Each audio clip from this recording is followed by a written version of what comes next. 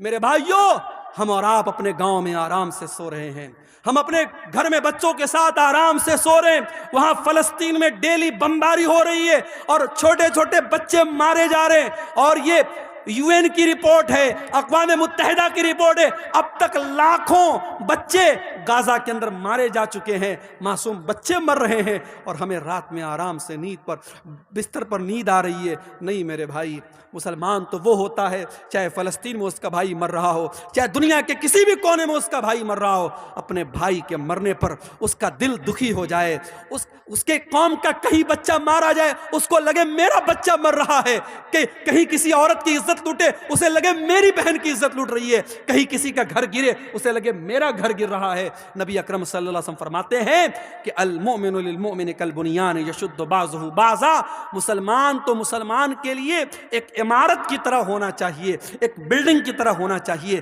جیسے ایک بلڈنگ جب تیار ہوتی ہے اس میں پلرز بھی کھڑے کیے جاتے ہیں، اس میں باقاعدہ سلیب بھی ڈالا جاتا ہے، اس میں سیمنٹ کا اپنا رول ہوتا ہے، اس میں چھڑ کا اپنا رول ہوتا ہے، اس میں سریا کا اپنا رول ہوتا ہے۔ جیسے ایک بلڈنگ تیار ہوتی ہے اور بلڈنگ کا ہر میٹیریل دوسرے میٹیریل کو طاقت دیتا ہے، مسلمان کو طاقت دینے والا بنے، مسلمان کا سپورٹر بنے، مسلمان کا ہمدرد بنے۔ اور ایک اور حدیث میں اللہ کے نبی فرماتے ہیں مثل المؤمنین فی توادہم وتعاطفہم وتراحمہم کمثل الجسد الواحد۔ آپ نے فرمایا مسلمانوں اتنی محبت ایک دوسرے سے کرو، اتنی ہمدردی ایک دوسرے سے کرو جیسے انسان کا شریر ہوتا ہے، مانو شریر میں انسان کے جسم میں کہیں ایک کانٹا بھی چبھتا ہے پورا بدن بے چین ہو جاتا ہے۔ مسلمانوں تمہارے درمیان اتنی محبت ہونی چاہیے، آؤ اتحاد اپنے اندر پیدا کرو۔ برادری واد کے نام پہ مجھے معلوم ہے بہار میں بہت ساری جگہوں پر برادری کے نام پر بڑی کٹرتا ہے۔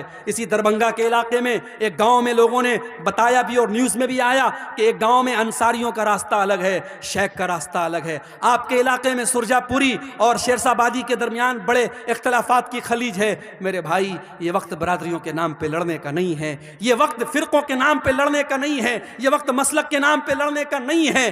حالات یہ ہیں آج مسلمان جس گاؤں میں اکثریت میں ہوتے ہیں وہاں سے بھی مسلمان کے سرپنچ کھڑے جیت نہیں پاتے۔ کیوں؟ کیونکہ سرپنچ کا چناؤ ہوتا ہے، پردھان کا چناؤ ہوتا ہے، مسلمان اس گاؤں میں میجورٹی میں ہیں، لیکن مسلمان کے 4 کینڈیڈیٹ کھڑے ہوتے ہیں، غیر مسلم کا 1 کینڈیڈیٹ کھڑا ہوتا ہے، اور مسلمانوں کے ووٹ 4 جگہ تقسیم ہو جاتے ہیں۔ گاؤں میں میجورٹی مسلمانوں کی ہے لیکن پردھان جو ہوتا ہے، سرپنچ جو ہوتا ہے، وہ غیر مسلم بن جاتا ہے۔ میرے بھائیوں، اتحاد میں طاقت ہے، یونٹی میں طاقت ہے۔ آج ملک کے حالات اس بات کا تقاضا کرتے ہیں کہ ہم اپنے اندر اتحاد پیدا کریں۔ میرے بھائیوں، آج اللہ کی مدد اگر چاہیے تو ہمیں اور آپ کو متحد ہونا پڑے گا۔ اسی طریقے سے اگر اللہ کی مدد چاہتے ہو تو توحید کی حفاظت کرو اور شرک سے بچو۔ اللہ مشرک کی مدد کبھی نہیں کرے گا، اللہ کا وعدہ ہے ہم تمہاری مدد کریں گے۔ شرط کیا ہے؟ وعد اللہ الذین آمنوا منکم وعملوا الصالحات لیستخلفنہم فی الارض کما استخلف الذین من قبلہم۔ اے ایمان والو، اللہ کا وعدہ ہے اللہ ضرور تمہاری مدد کرے گا، تمہیں زمین کے اندر اقتدار بھی عطا کرے گا، تمہارے خوف کو امن اور شانتی سے تبدیل کر دے گا۔ شرط کیا ہے؟ یعبدوننی لا یشرکون بی شیئا۔ شرط یہ ہے تم میری عبادت کرنا اور میری عبادت میں کسی کو شریک نہ کرنا، شرک مت کرنا۔ آج حالت کیا ہے؟ حالت یہ ہے کہ ایودھیا سے 300 مسلمان لکھنؤ سے ایودھیا کا سفر کرتے ہیں۔ یہ میں میڈیا کی رپورٹ آپ کو بتا رہا ہوں، 300 مسلمان لکھنؤ سے ایودھیا کا سفر کرتے ہیں شری رام چندر جی کی جو نئی مورتی اور نیا ان کا جو وہاں پہ مندر بنا ہے اس کی زیارت اور درشن کرنے کے لیے۔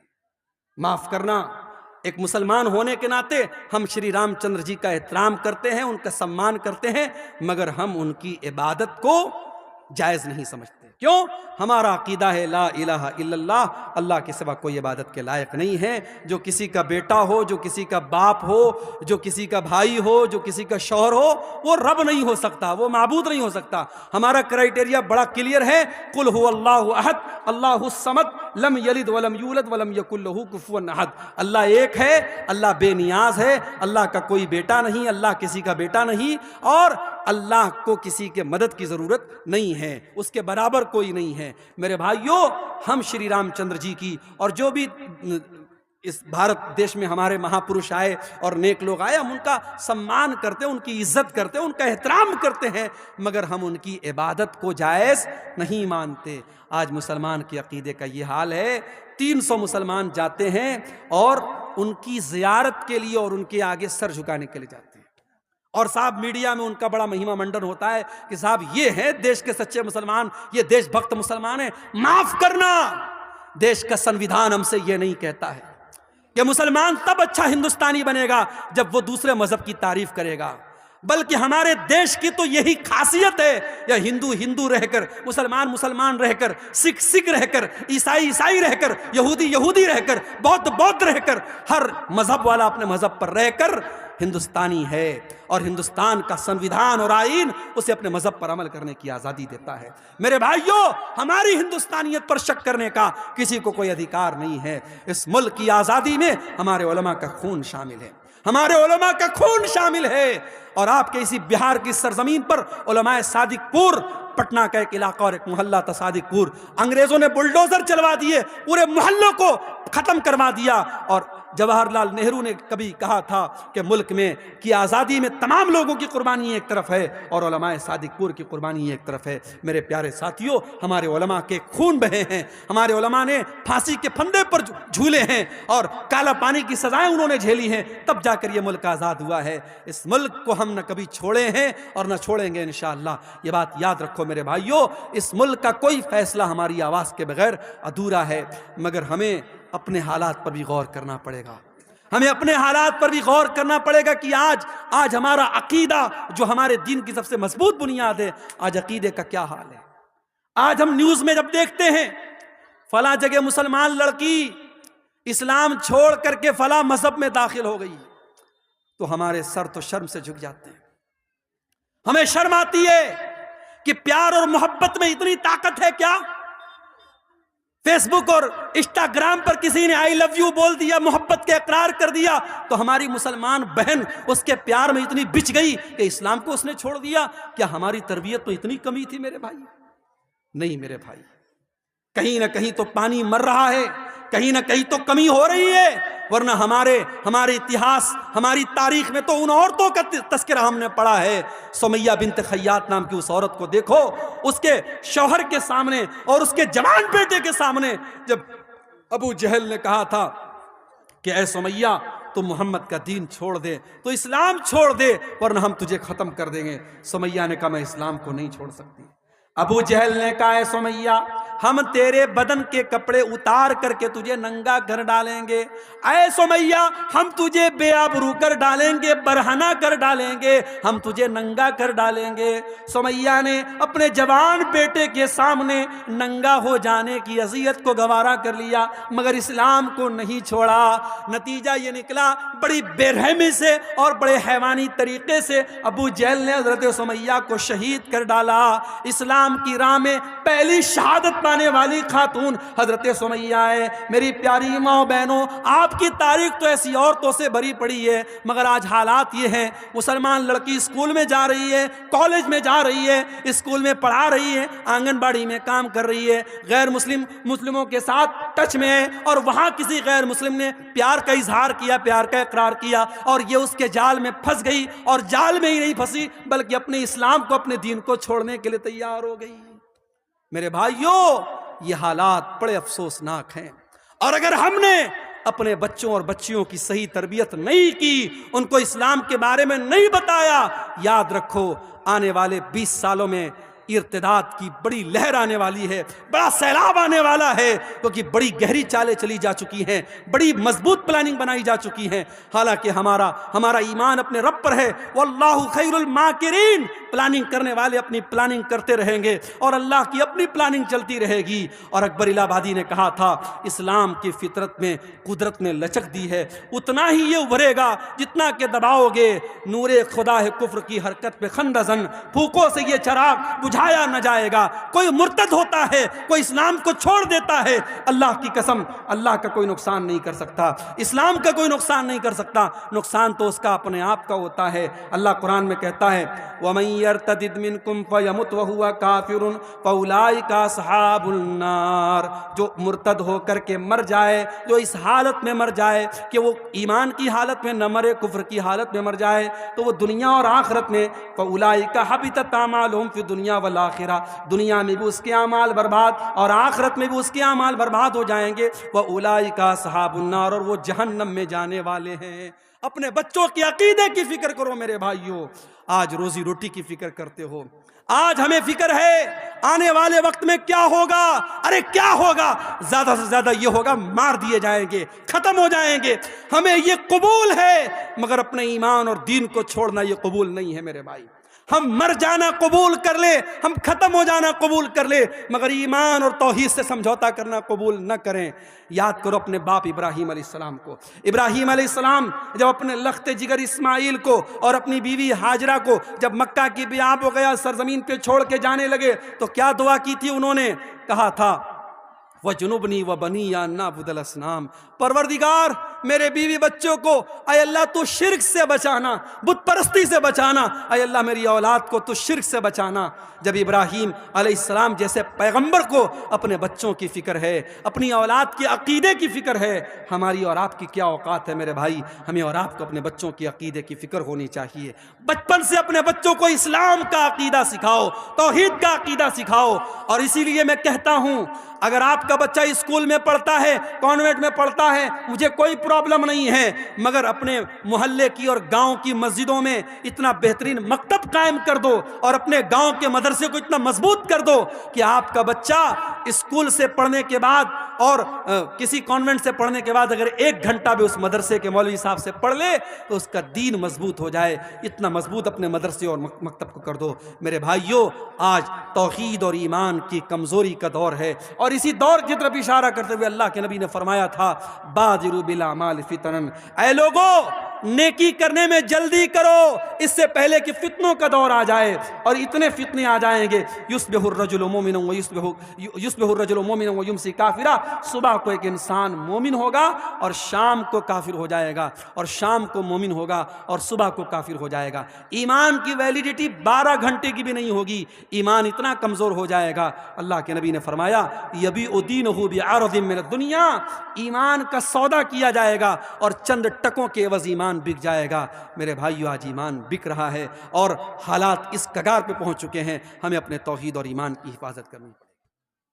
اللہ کی مدد کیوں نہیں آ رہی؟ 2 اور پوائنٹ بیان کر کے بات ختم کروں گا۔ اللہ کی مدد اس لیے بھی نہیں آ رہی ہے، معاف کرنا اگر برا لگے تو، اللہ کی مدد اس لیے بھی نہیں آ رہی ہے کیونکہ ہم حرام خور ہو گئے ہیں۔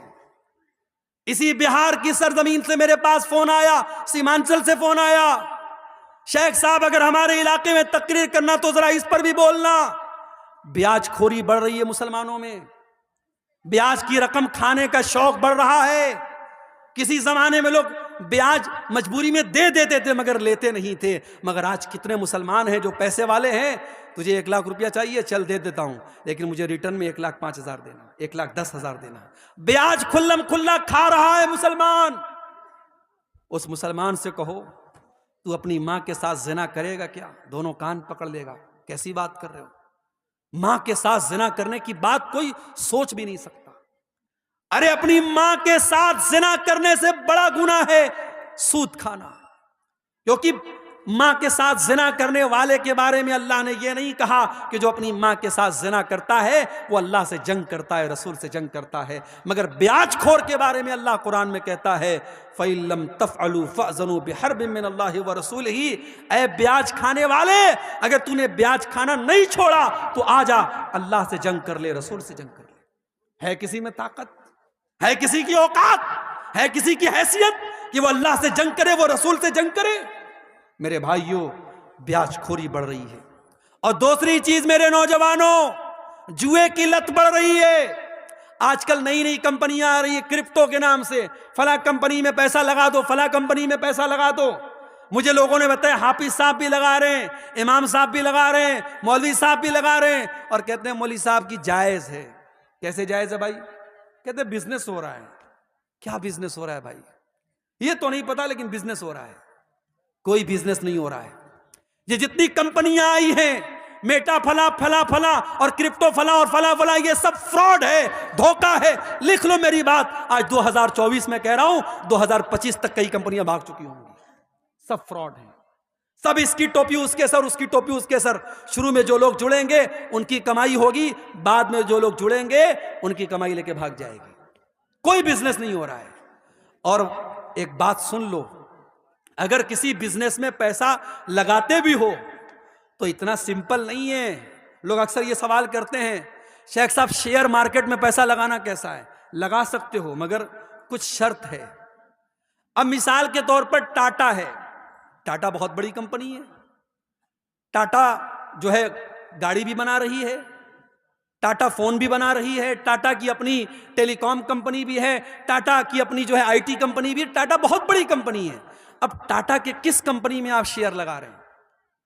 آپ کا پیسہ کس کمپنی میں لگا ہے اور وہ کمپنی کیا کام کرتی ہے یہ دیکھ لو.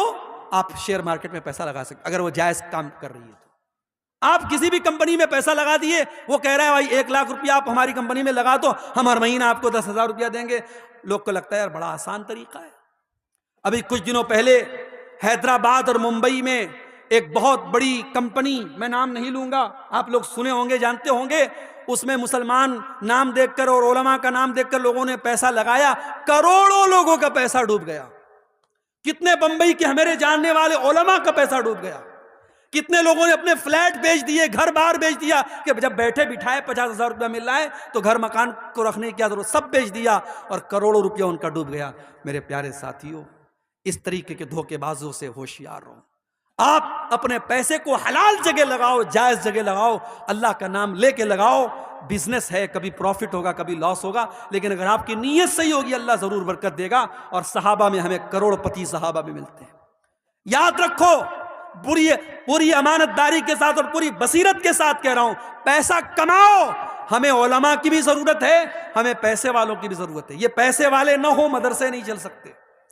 ہمیں کروڑ پتیوں کی بھی ضرورت ہے. ہماری مسجدیں، ہمارے مدرسے، ہمارے دین کے کام کیسے چلیں گے؟ کروڑ پتی بنو، حلال طریقے سے بنو میرے بھائی. حرام طریقے سے پیسہ مت کماؤ. جوئے کے ذریعے، سٹے کے ذریعے راتوں رات امیر بننے کے سپنے بند کر دو. محنت کرو، مزدوری کرو، بزنس میں پیسہ لگاؤ، بزنس کے ذریعے پیسہ کماؤ. نیت صحیح ہوگی اور آپ کے مقدر میں لکھا ہوگا، یقیناً آپ آگے بڑھیں گے. میرے پیارے ساتھیوں، اللہ کے نبی نے فرمایا کہ جس بدن کے اندر حرام کی کمائی جاتی ہے فالنار اولا بہی، وہ بدن جہنم کی آگ میں جائے گا. اور یہی نہیں، اللہ کے نبی صلی اللہ علیہ وسلم یہاں تک فرماتے ہیں اگر کوئی حرام کمائی کھاتا ہے اور بہت لمبا سفر کر کے اس کے بال میلے ہو جاتے ہیں، اس کے کپڑے میلے ہو جاتے ہیں، اور اللہ کی بارگاہ میں ہاتھ پھیلا کے دعا کرتا ہے، یا ربی کہہ کے دعا کرتا ہے، لیکن وَمَطْعَمُهُ حرام وَمَشْرَبُهُ حرام وَمَلْبَسُهُ حرام وَغُذِّيَ بِالْحرام، اس کا کھانا حرام کمائی کا، اس کا پانی حرام کمائی کا، اس کا کپڑا حرام کمائی کا، اس کی پرورش حرام کمائی کی، تو اللہ کے نبی فرماتے ہیں فَأَنَّا يُسْتَجَابُ لِذَلِكَ، اس کی دعا کہاں سے قبول ہوگی؟ بیاج کھانے والا عمرہ کر لے، حج کر لے، کھانے کعبہ کا دروازہ پکڑ پکڑ کے رو رو کے دعا کرے، اس کی دعا کیسے قبول ہوگی جب میرے نبی کہتے ہیں حرام خور کی دعا قبول نہیں ہوتی؟ میرے بھائیو، آج اللہ کی مدد اس لیے بھی نہیں آ رہی ہے کیونکہ مسلمان پیسہ کمانے کی اندھی ریس میں لگ چکا ہے. بیاج بھی کھا رہا ہے، جوا بھی کھیل رہا ہے، سٹا بھی کھیل رہا ہے، آن لائن ایپس کے ذریعے حرام طریقے سے پیسہ بھی کما رہا ہے. میرے بھائیو، کمائی کو حلال کرو، کمائی کو حلال کرو. سلف کہا کرتے تھے اطب مطعمک تجب دعوتک، اپنی کمائی کو، اپنے کھانے کو حلال کر لو، تمہاری دعا قبول ہوگی، اللہ کی مدد آئے گی اگر ہماری کمائی حلال ہو جائے گی. اسی طریقے سے میرے بھائیو، اگر ہم چاہتے ہیں کہ اللہ کی مدد آئے، میرے نوجوان ساتھیوں، آپ کو اپنی جوانی کی حفاظت کرنی پڑے گی، اپنی جوانی کی اہمیت کو سمجھنا پڑے گا. اللہ کی قسم دل دکھتا ہے جب فجر کی نماز میں یہ چند بوڑھے ہمیں مسجد میں نظر آتے ہیں. نوجوان کہاں مر گئے؟ میری قوم کے نوجوان کہاں مر گئے؟ وہ رات کو 2-2 بجے تک 3-3 بجے تک واٹس ایپ پر چیٹنگ کرتے رہے، لڑکیوں سے باتیں کرتے رہے، عیاشیاں کرتے رہے، فیس بک کی ریلز دیکھتے رہے، یوٹیوب کے شارٹ دیکھتے رہے، بے حیائی کے مناظر دیکھتے رہے، رات کو 3-3 بجے تک ہمارا نوجوان یہ سب دیکھ رہا ہے۔ اور فجر کی اذان جب ہوتی ہے اور مؤذن کہتا ہے الصلاۃ خیر من النوم، نماز نیند سے بہتر ہے، ہمارا نوجوان بستر پہ سویا رہتا ہے۔ میرے نوجوانوں، یہ اذان کی آواز صرف 70 سال والوں کے لیے نہیں، آپ کے لیے بھی ہے۔ اور میرے رب کی قسم، آپ جب فجر کی نماز میں اٹھ کے جاتے ہیں، شیطان ذلیل ہوتا ہے، شیطان پچھتانے لگتا ہے کہ میں اس نوجوان کو کیسے روک نہیں پایا، اس کو میں فجر کی نماز میں کیسے میں روک نہیں پایا۔ نوجوانوں، اپنے آپ کو نماز کا پابند بنا لو۔ اور بعض نوجوان مجھ سے پوچھتے ہیں، میرے پاس واٹس ایپ پر میسج بھی آتا ہے، شیخ صاحب گندی عادت میں پڑ گیا ہوں، گندے ویڈیوز دیکھنے کی عادت ہو گئی، لڑکیوں سے چیٹنگ کرنے کی عادت ہو گئی، حرام کام کی عادت پڑ گئی، شیخ صاحب کوئی علاج بتا دیجئے، کوئی طریقہ بتا دیجئے۔ آؤ طریقہ بتاتا ہوں قرآن کی روشنی میں۔ گندی عادتوں سے بچنا ہے، بری عادتوں سے بچنا ہے، عیاشی سے بچنا ہے، موبائل کے غلط استعمال سے بچنا ہے۔ ایک نسخہ بتاتا ہوں، نوٹ کر لو میرے بھائی۔ قرآن میں اللہ فرماتا ہے فَخَلَفَ مِن بَعْدِهِمْ خَلْفٌ أَضَاعُوا الصَّلَاةَ وَاتَّبَعُوا الشَّهَوَاتِ فَسَوْفَ يَلْقَوْنَ غَيًّا۔ اللہ قرآن کے 16ویں پارے میں فرما رہا ہے کہ جو لوگ نماز نہیں پڑھتے ہیں، جو لوگ نماز کی پابندی نہیں کرتے ہیں، وہی لوگ خواہشات کی پیروی کرتے ہیں، وہی لوگ شہوتوں کی پیروی کرتے ہیں، اور وہی لوگ جہنم میں جائیں گے۔ اس کا الٹا یہ مطلب نکلا کہ جو نماز کی پابندی کرے گا، جو 5 ٹائم کی نماز ہر حال میں پڑھے گا، وہ خواہشات کی پابندی سے بچے گا، وہ غلط شہوتوں سے بچے گا، وہ عورت کے فتنے سے بچے گا۔ وہ جس کو یہ رات میں فکر ہوگی مجھے صبح فجر کی نماز جماعت کے ساتھ پڑھنی ہے، وہ رات میں کوئی گندا کام کرنے کے پہلے 1000 بار سوچے گا، وہ موبائل پر کوئی گندی چیز دیکھنے کے پہلے 1000 بار سوچے گا کہ یار میں نمازی آدمی ہوں، یہ چیز مجھے سوٹ نہیں کرتی ہے، وہ بند کر دے گا، وہ نہیں دیکھے گا۔ اگر بچنا چاہتے ہو نماز کی پابندی کرو، اور یہی بات اللہ قرآن کے 21ویں پارے میں کہتا ہے اتل ما اوحی الیک من الکتاب واقم الصلاۃ ان الصلاۃ تنہی عن الفحشاء والمنکر۔ اے نبی، قرآن کی تلاوت کرو اور نماز کی پابندی کرو، نماز بے حیائی اور برائی سے روکتی ہے۔ یہ 2 کام کر لو، قرآن کی تلاوت پابندی سے کرو اور نماز پابندی سے پڑھو، پھر دیکھو بے حیائی سے بچتے ہو کہ نہیں بچتے ہو، برائی سے بچتے ہو کہ نہیں بچتے ہو۔ میرے بھائیوں، نماز کی پابندی کرو، اور نماز کوئی معمولی چیز نہیں ہے، ٹینشن کو دور کرنے والی چیز نماز ہے۔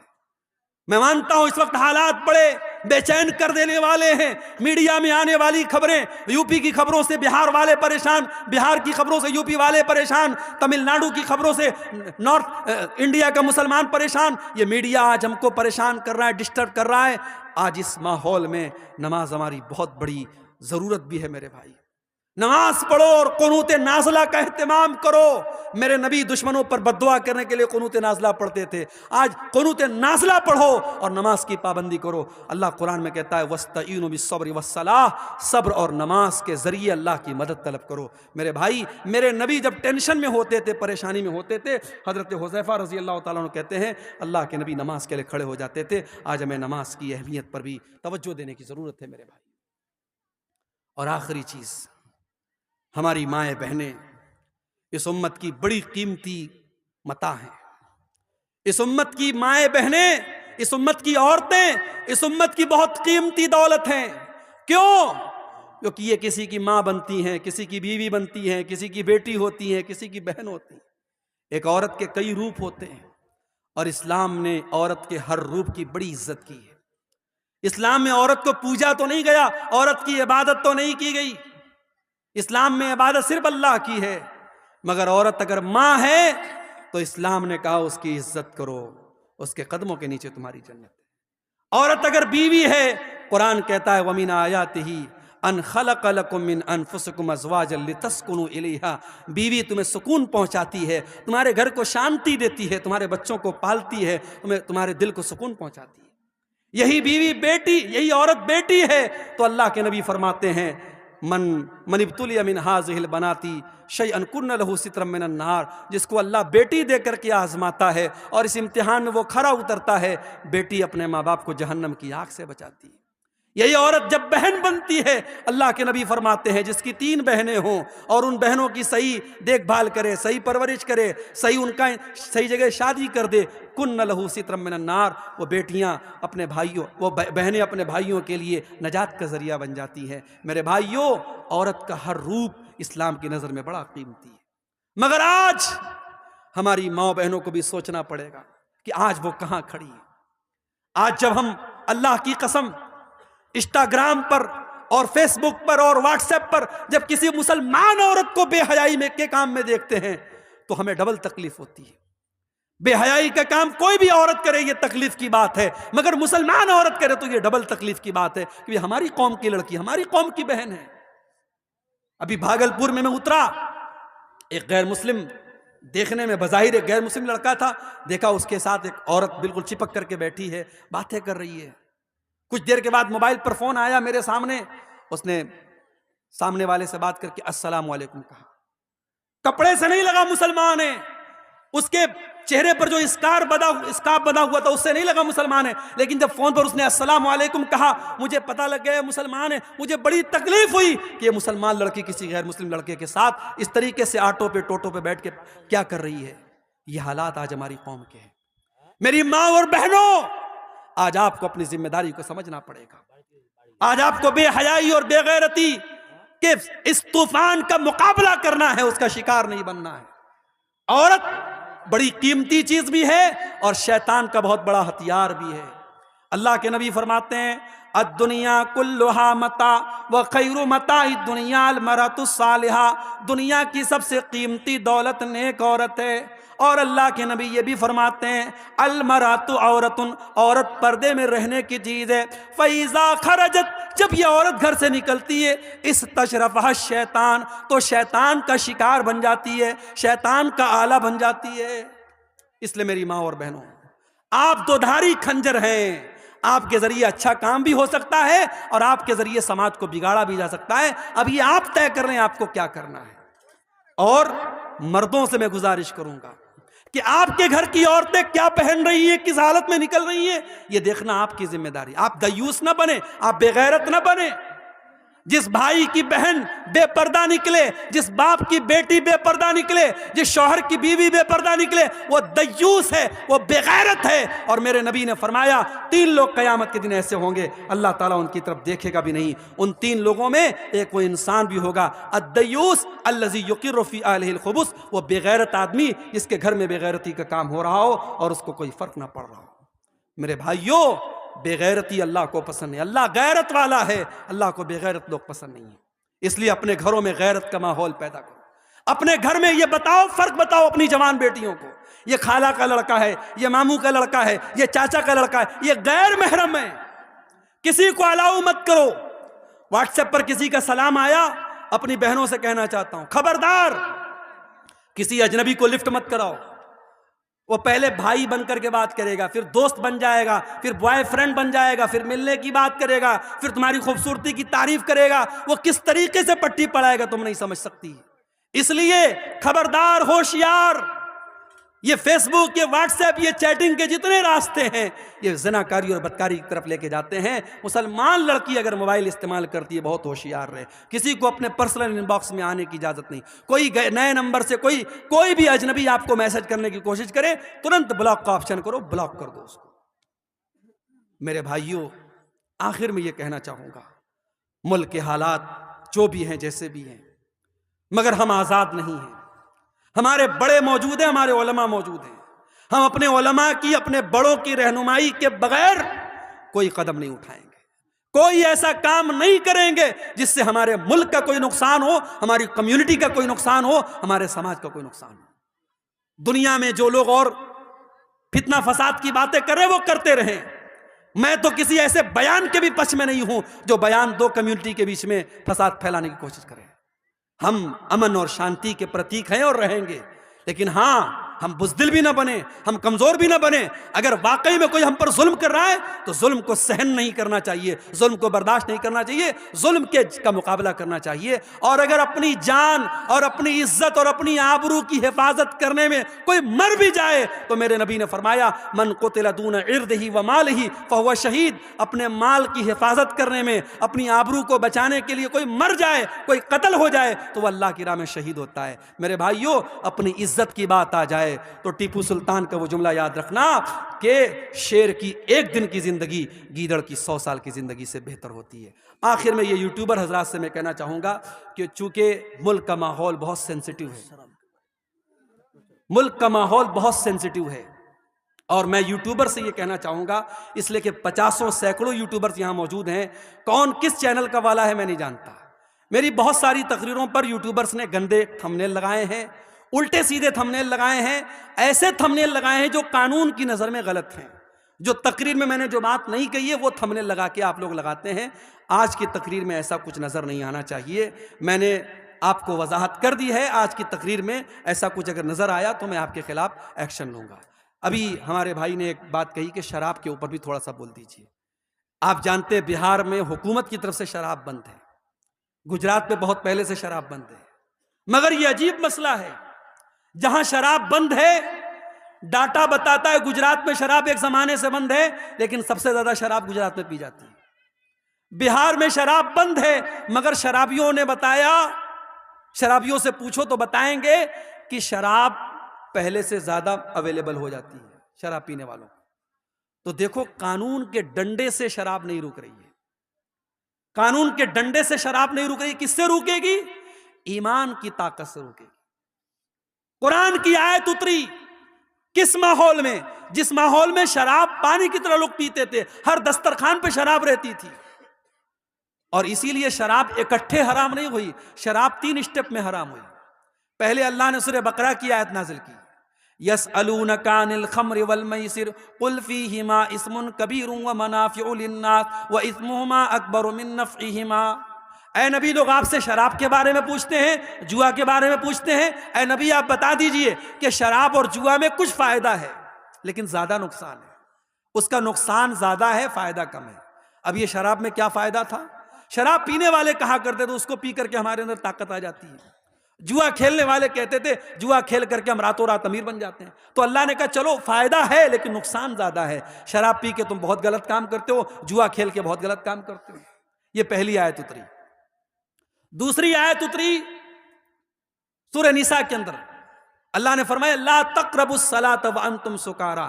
دیکھو شراب پی کر کے نماز کے قریب مت جاؤ. پھر تیسری آیت اتری سورہ مائدہ کی، انما الخمر والمیسر والانصاب والازلام رجس من عمل الشیطان. شراب، جوا اور پانسے کے تیر اور غیر اللہ کے آستانے، یہ سب گندے کام ہیں، شیطان کے کام ہیں. جب یہ آیت اتری صحابہ کرام شراب پی رہے تھے. جیسے ہی قرآن کی یہ آیت اتری اور نبی نے آ کے بتایا کہ ایسی آیت اتری ہے، صحابہ نے اپنے گھر سے شراب کے سارے برتن نکال کے توڑ کے پھینک دیے. شراب پورے مدینہ کی گلیوں میں پانی کی طرح بہہ گئی. آج ہمارے ملک میں گٹکھا بک رہا ہے، سگریٹ بک رہی ہے، بیڑی بک رہی ہے. بیڑی کے پیکٹ پہ لکھا ہوا ہے، سگریٹ کے پیکٹ پر لکھا ہے tobacco is dangerous to health. تمباکو کا استعمال صحت کے لیے بہت خطرناک ہے. ٹوبیکو کازز کینسر، تمباکو سے کینسر ہوتا ہے.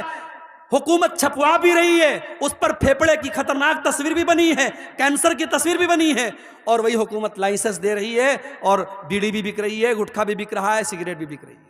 میرے بھائیوں، دنیا کے قانون اور دنیا کے ایڈورٹیزمنٹ کے ذریعے جو کام نہیں ہوا محمد رسول اللہ کے دور میں، جب ایڈورٹیزمنٹ نہیں تھا، جب ٹی وی اور ریڈیو کا دور نہیں تھا، صرف ایک قرآن کی آیت پر پورے مدینہ میں شراب کی ندیاں بہہ گئیں. ہم اسی نبی کا کلمہ پڑھنے والے ہیں. میرے بھائی، ہمیں کوئی شراب کا نقصان نہ بھی بتائے، ہمارے لیے تو اتنا کافی ہے کہ میرے نبی نے شراب کو حرام قرار دیا ہے. اور میرے نبی نے کہا ہے شراب اتنی گندی چیز ہے، جو شراب پیے گا قیامت کے دن جہنمیوں کا پیپ اور مواد اسے پلایا جائے گا. شراب اتنی گندی چیز ہے، میرے نبی نے لعنت کی شراب پینے والے پر، پلانے والے پر. شراب کے لیے جو رس نچوڑا جاتا ہے اور شراب کو جو لے کے جاتا ہے، شراب کو جو بیچتا ہے، جو خریدتا ہے، سب پر اللہ کے نبی نے لعنت کی ہے. میرے پیارے ساتھیوں، شراب ام الخبائث ہے. جو شراب پی لے گا وہ زنا بھی کر سکتا ہے، وہ اپنی ماں بہن بیٹی کے ساتھ بھی غلط کام کر سکتا ہے، کچھ بھی کر سکتا ہے وہ. اس لیے مسلمان شراب بندی تو ہمیں اور آپ کو کرنا چاہیے تھا.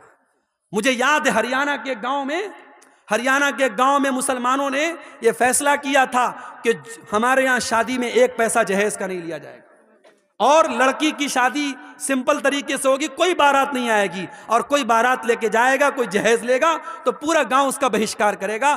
آج یہ مثال ہریانہ میں موجود ہے، میڈیا میں اس کو بہت بیان کیا گیا. میں چاہتا ہوں آپ کے گاؤں میں، آپ کے علاقے میں بھی اس طریقے کی تحریک چلے کہ ہمارے گاؤں کا جو شراب پیے گا ہم گاؤں سے اس کا بائیکاٹ کر دیں گے. آپ ایسی کوشش کریں، انشاءاللہ جب آپ شراب بندی کریں گے تو پوری ملک کے لیے مثال بنے گی. میرے بھائی، جو کام قانون کے ڈنڈے سے سمبھو نہیں ہے وہ مذہب کے ذریعے اور ایمان کے ذریعے سمبھو ہے. یہ چند سوالات آئے ہیں، ان کو بیان کر کے بات ختم کرتے ہیں. میرے والد محترم میرا عقیقہ نہیں دیے ہیں تو خود اپنا عقیقہ دے سکتے یا نہیں؟ اگر والد محترم کو طاقت نہیں تھی اور انہوں نے نہیں کیا تو کوئی حرج کی بات نہیں ہے، اور طاقت کے باوجود انہوں نے نہیں کیا تو غلط کیا. آپ اگر کر سکتے ہیں تو کر لیجئے، انشاءاللہ بہتر ہے. اگر نہیں کیا ہے تو آپ کر سکتے ہیں، کوئی حرج کی بات نہیں. جامع مسجد جس جگہ پر قائم ہے وہ جگہ چھوٹی پڑ گئی، اس لیے دوسری جگہ بنا سکتے ہیں یا نہیں؟ بنا سکتے ہیں بالکل. جو جامع مسجد ہے اس کو بھی آپ مسجد رہنے دیں، دوسری جگہ بنا لیں. اس کو وقتیہ مسجد بنا لیں، دوسری جگہ جامع مسجد بنا لیں، چل سکتا ہے، کوئی مسئلہ نہیں انشاءاللہ.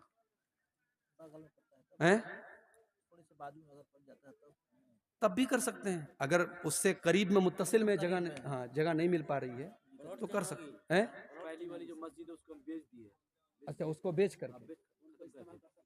کو بیچ کر کے اس پیسے سے دوسری جگہ لینا چاہتے ہیں. اب یہ تو پھر تھوڑا سا مشکل مسئلہ ہے، اس کے بارے میں علماء سے پوچھنا پڑے گا. اس کے بارے میں آپ اپنے علاقے کے علماء سے ایک فتویٰ نکلوا لیں. رشوت لے کر ناحق فیصلہ کرنا عام ہے، یہ سوال نہیں بتا رہے کہ ایسا ہو رہا ہے، بالکل غلط ہو رہا ہے.